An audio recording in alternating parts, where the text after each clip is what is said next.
All right, here's another way to think about the mutual exclusiveness of paradigm A to paradigm B. And this has to do with the bending of the world to fit narratives that live within paradigm A. So if you think about collectively and culturally, we often, a lot of the topics, the attention that takes our mind space is trying to figure out things like what's it like to be a man? Or what's it like to be a woman? Or how should a man be? Or how should a woman be?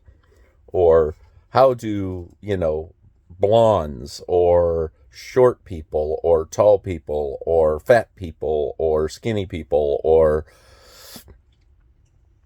we have an obsession with talking about what these things are or what they should be.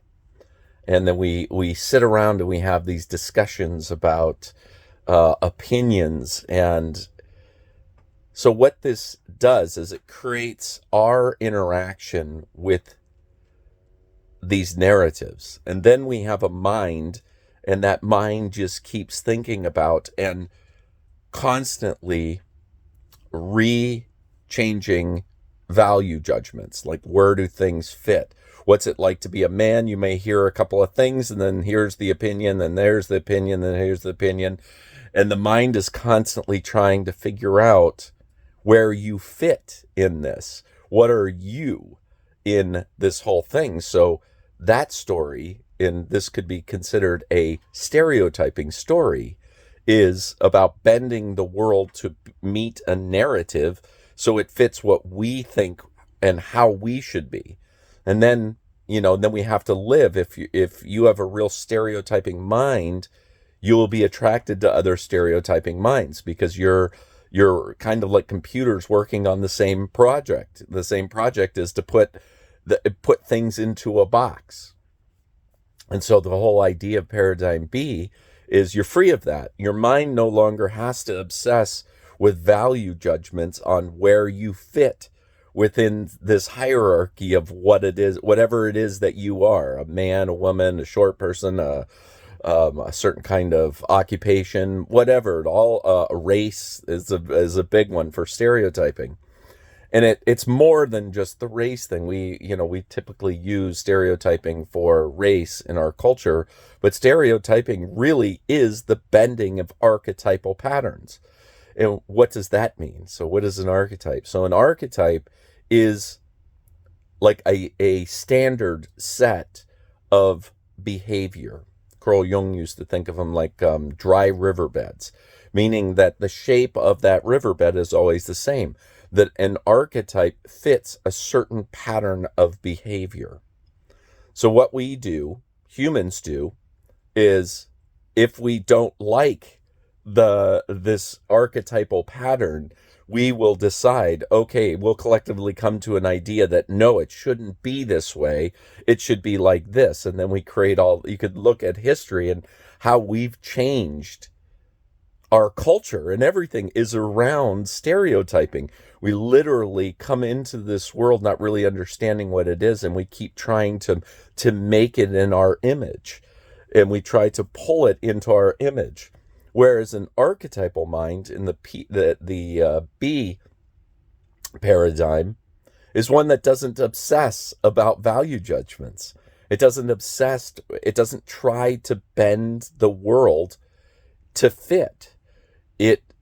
You react in a moment depending. So you don't have, it's the idea of having a preconceived mind, in that you don't know what you're going to face. But if you're always thinking in stereotypes, you will avoid certain stereotypes that you consider dangerous. Or if dangerous could be, I don't mean like literally with a knife, but it could mean that. But I'm not saying that. It's something that you would then be at risk of something breaking the identity, the story that you put together in your mind. And people do this and obsess about this. This is probably one of the biggest aspects of reality of we get wrong in the culture, is that we believe that this is how you hack it. This is why people say you need to not go after happiness, that life is about suffering. And life does have suffering. It's how you interact with that suffering. And if you interact by avoiding, by bending archetypes in order to, or patterns of behavior to fit a narrative, you have no foothold.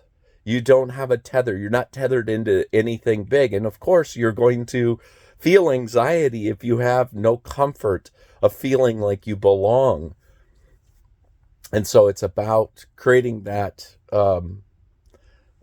the lack of